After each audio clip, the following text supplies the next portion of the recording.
I filmed 30 minutes of footage and it poofed, disappeared. This is the second time I'm filming this book haul.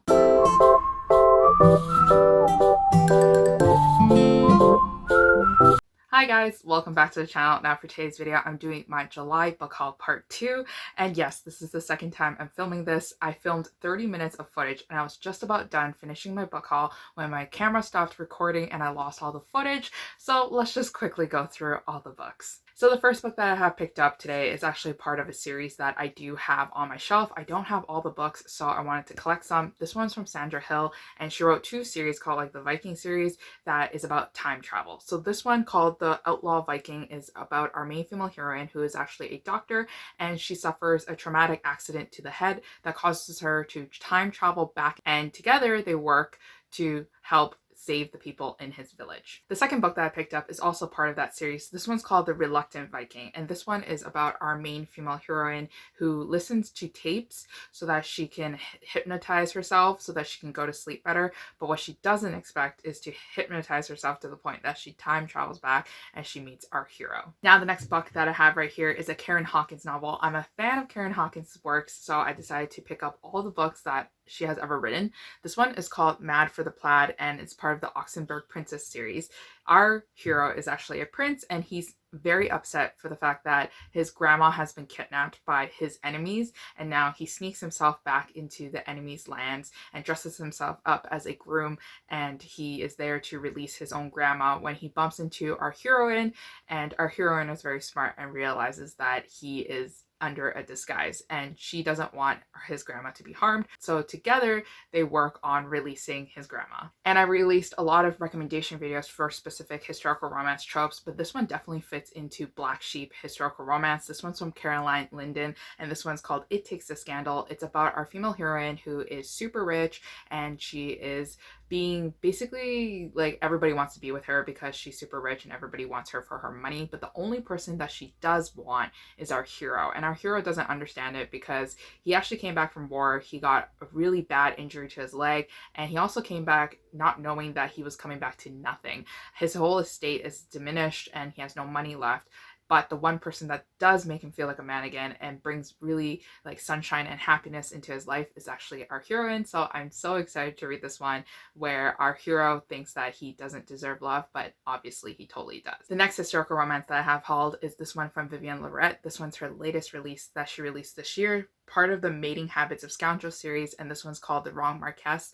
And this one is about our female heroine who's always been in love with the boy next door, but she thinks that if she just waits one more season, he might propose to her. The only thing that's stopping her from like her perfect happily ever after is this very arrogant man who thinks that the right person for her is actually him, and that just so happens to be our hero. So our hero has a reputation of always having girls follow him because he's so good looking, and girls are always falling at his feet and they all want a piece of him, but the one person that doesn't want a piece of him is actually our heroine. So now our hero needs to seduce our heroine because he's totally in love with her. And then just recently I picked up the new Diana Quincy historical romance called The Viscount Made Me Do It, and this one is actually book number 2 in a clandestine affairs novel. Now this one is book number 2, and I never picked up book number 1 because I felt that book number 1 was too angsty for me. It involves our female heroine falling in love with her stepdaughter's fiance, and that's just way too anxious for me. But I think this one is a cute one. This one involves our heroine who is a bone setter,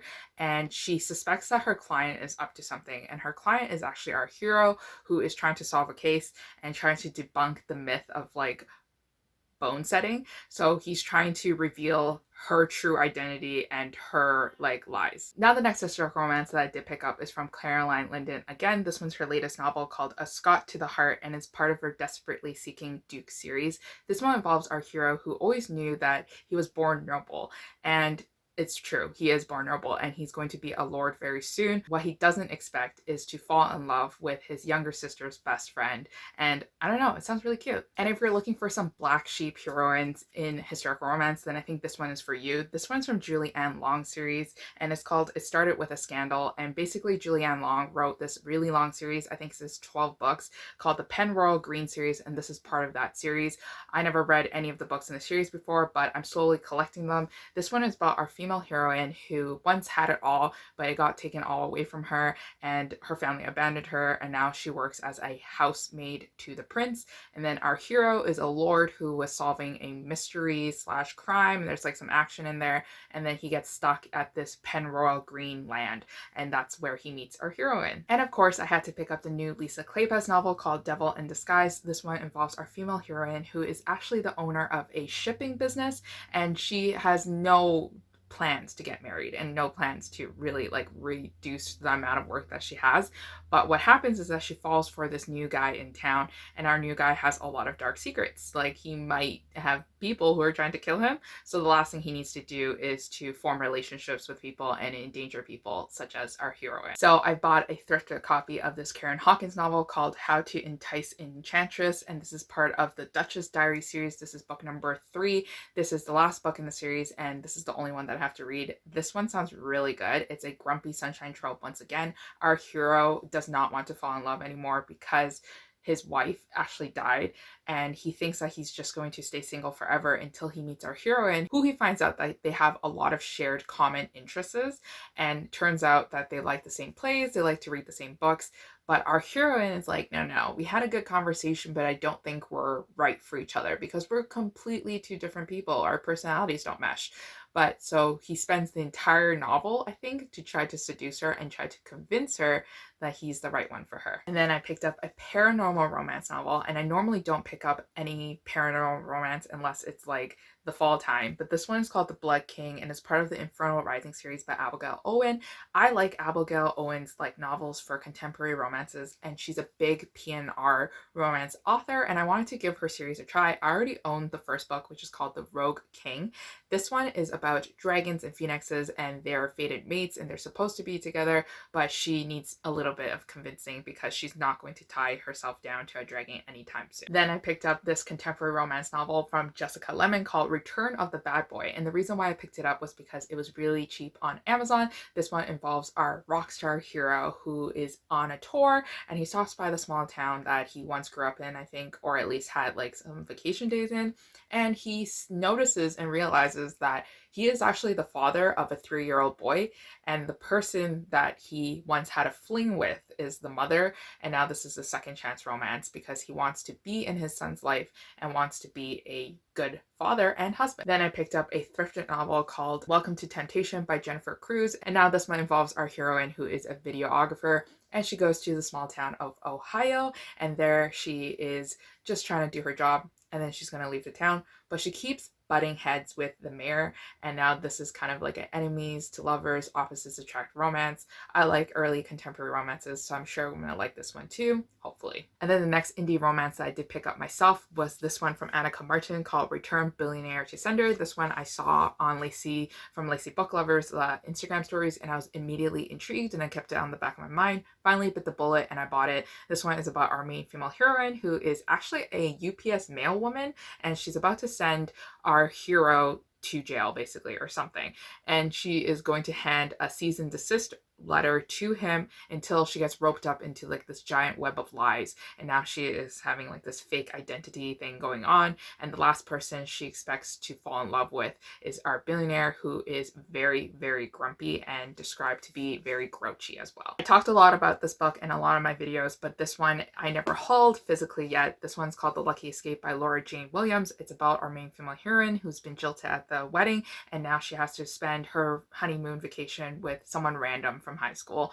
and this is kind of like a woman's fiction romantic comedy novel. Another romantic comedy that I did pick up is this new one from Nicola Marsh. This one's called The Man Ban, and this is an enemies to lovers romance involving our hero and heroine meeting at a wedding, and then she automatically hates him because he said this like rude comment to her, so she decides to enact revenge on him by convincing him that she is in love with him or like smitten by him and like likes his charms, in order for her to humiliate him at the same wedding, until months later they realize that they'll be working side by side with each other at work. And then I picked up this gorgeous indie romance novel called The Spanish Love Deception by Elena Armos. This is actually a novel by a bookstagrammer, and this one is from the Bibliothèque, and I love her. Like, I love her content. I used to follow her like from the very beginning, and well, I still follow her, but I followed her from the very beginning of my bookstagram days, and you know, she was my friend and she wrote a book, and then months later it blew up on Book Talk and everybody was talking about this book. So I'm so excited to pick up this book and to read it. I heard it was a very slow burn romance, so hence why it's like 500 pages. More romantic comedies that I did pick up was Isn't It Romantic by Alyssa K. Adams. This is the 4th book in her Bromance book club series and involves our hero, who is actually the Russian character that we've met in books 1, 2, 3. He is the one that's known to always be farting or burping or just doing something gassy. And now this is his book. It involves him having a fake marriage and marriage of convenience. So basically what happened is that he has a marriage and everybody assumes that he's happily married, but what they don't know is that he actually married her so that she can get a green card so she can come to America. And then now she is back in town and she tells him, hey, you know what? I'm tired of America. I'm going to go back to Russia for her own personal reasons. And he's heartbroken over this because he actually wanted to give the marriage thing a good try because he's actually been in love with her throughout his whole entire life. Another romantic comedy that I did pick up is this one from Jen McKinley, and this is one of my most anticipated reads. It's called Wait For It. She is the author of this novel called Paris Is Always a Good Idea. I really like that book and I can't recommend that one enough, but I'm just starting to read this book too. I'm 40 pages in and I'm loving it so far. It involves our main female heroine who is making a lot of mistakes in her life. The first mistake she's making is the fact that she's hooking up with her ex-husband, and she knows that it's wrong and she knows that it's going to destroy her emotionally and mentally, but she just likes the comfortness of him because she already knows who he is, right? And then what happens is that he actually proposes again, and she runs away from the situation by telling him that, you know what, she accepted a job offer in a different state and she's just gonna stay there so they can't get married. And that's how she turns him down. So now she's moving to the state of Arizona, I believe, and she is renting a house, and then our landlord is our hero, and he's described to be as super grumpy, so it's kind of like a grumpy sunshine trope. I wanted to get into some sports romances, so I saw this one from Gillian Quinn. This one is called The Boyfriend Zone and involves our hero, who is actually a hockey player, and he's in love with the coach's daughter, so this is kind of like a forbidden sports new adult romance. And then I picked up another indie romance novel from Amazon. This one is called CEO's Secret Baby by Natasha L. Black. This one is about a single dad and nanny romance. So our hero has been tricked before by his previous girlfriend, and basically she got pregnant and then she left him with the child, and now he doesn't believe in love, but he has a strong attraction to the nanny, and they have a one night of passion that leads to a one night of consequence. And now she is distraught because she doesn't want to tell him. That's how he was tricked in the very beginning, but she is not trying to trick him, obviously, but now there's just a lot of angst and a lot of issues regarding the pregnancy. And I don't really talk about rural romances because I don't really read too many of them, but I really like them and I should read more. But this one's called The Sinful King by Claire Contreras, and I like Claire's writing, so I was excited to pick this book up since it was on sale. This one involves our prince who always goes to this cottage every summer, and our heroine sees him every summer too because that's where she stays during the summer. And this is kind of their summer romance. I think it's going to be so fun, especially right now that when I'm really into reading as many books as possible set in the summertime. Then I picked up a companion novel called The Wicked Prince, and this one involves a matchmaking romance. Our heroine is the matchmaker. She's hired to help our prince find a suitable girlfriend or a suitable wife because he keeps partying, and then the last thing she expects is to fall in love with him. Another indie romance I did pick up is this indie historical romance called Dark Angel by Adele Klee, and this is actually book number 4 in the Gentlemen of the Order series. Basically, this is a spy historical romance. Our two characters are spies, and they both have to work together on a case to solve the mystery behind his parents' death, and it sounds like it's going to be super fun and intriguing with a lot of suspense action. I was part of a Bookstagram book tour, and I was actually sent this book called Assigned by Paris Winters from the author. This one involves our two heroes from the 2 previous books who found love on a matchmaking business. So now our third hero, our hero in this book, wants to find someone because he's a single father and he just wants a companion for his life, you know, so that he's less lonely at night. And then the last thing that he expects the business to do is matchmake him with his high school sweetheart who just returned back to town and who doesn't really have much going on in her life. I was sent this historical romance from St. Martin's Press. This one is called Never Fall for Your Fiance by Virginia Heath. Virginia Heath is a Harlequin historical romance author. She has many, many books, but this is kind of like her first book that she's published with a different publisher, I assume. This one is a fake dating trope. Our hero is tired of his parents always meddling into his business and trying to set him up with like girls, even from different countries. So now he needs someone to fulfill the spot of a fiance so that he can focus on his other things without having his parents meddle into his business. So he hires our heroine who desperately needs the funds to take care of her two younger sisters. And now this is the romance between falling in love with the person that you shouldn't be falling in love. I recently got into romantic suspense, so I picked up a romantic suspense novel. This is actually book number 3 probably in the series, but this one is from Nancy Harkness and it's called The Agent, and it involves a bodyguard romance. Our heroine is just an everyday civilian. She is the owner of a flower shop, and then she realizes that she's getting a lot of hate notes and lots of threatening notes as well. So our hero is a former FBI agent and he doesn't want her to get into any trouble or any danger, so he's there to protect her. And the reason why I kind of got into romantic suspense novels is because of this book that is very glary and very shiny because of my spotlight. But this one is called No Escape from War from Cynthia Eden, and I talked about this in my June wrap-up. And this one involves a second chance romance between an ex-former military agent and then our heroine who is a reporter who's trying to break the news and trying to like report a case of serial killing happening in the small town that they both live in. What happens is that people actually think that she's the killer because she keeps showing up to the crime scenes before police officers. So now she's on the loose and he is hired as a bounty hunter to hunt her down. He doesn't think that she did it, but he's just there for the thrill of it because he hates how things were left off between them. But they quickly realize that they both were very stupid and that they should have worked things out. And then I was sent a copy of Brutal Prince by Sophie Lark by the author herself. I really like this Mafia romance and I contacted Sophie about it and I said, I really like your book, and she was kind enough to send me a copy of it. This one involves our hero who is like the son of one of the mafia parties, and then our heroine is like the daughter of another mafia party. They both are always at war with each other, but they decide that like a union would help them both, so they have a marriage of convenience. Our heroine hates it. Like our heroine's like, why are we doing this? But this is their romance where they're forced to be together and they fall in love, and it was such a fun romance, so I highly recommend you to check out this Mafia series. And then I was sent a copy of this book called Rules for Heiresses by Emily Howard, and this is book number 2 in her series. This one sounds so good. It's about our main female heroine who doesn't want to get married anymore, and so she runs away from her bodyguard, only to fall into the arms of our hero who desperately needs someone to marry. So now this is kind of a marriage of convenience trope, I assume. It sounds so fun and I can't wait to read it. Now the next book that I did pick up is this one from Samantha Beck. This one's called Emergency Engagement. Basically, our two characters are neighbors to each other, and then they have this incident that happens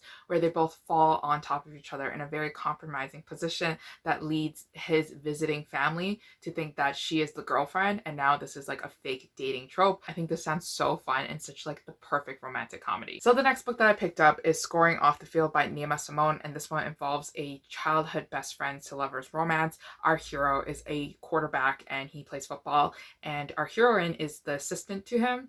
And then what happens is that our heroine has always been in love with him, but she knows that he's not in love with her because he's such a player. And then so she decides to give it all up and she wants to quit her job and try something else. But the thought and the idea of her dating someone else and to move on to a different job makes his stomach hurt. And now this is the romance between our two characters who are trying to figure out their true emotions for each other. And it sounds so fun. And then the last book that I'm going to haul for this video is The Matzah Ball by Jean Meltzer. And this one is about our heroine who's actually Jewish, but she has a secret. She really likes Christmas and she's actually a Christmas romance author. And then her publisher is like, no, stop writing about like Christian Christmas like books. I want you to write a diverse romance involving Hanukkah. So now she needs to go back to her Jewish roots, and she goes back to this matzah ball, which is a Jewish music celebration. And at the ball, she volunteers and she has to work together with this enemy from her childhood days. And now this is their romance. And I think it sounds so good. So thank you to HarperCollins Canada for sending me this copy. But anyways, that is it for all the books that I am going to haul for this video. I still have a lot of books to show you, but my leg is really tired and it's screaming for me to get up. But I'll see you guys again next time with a new video. Bye.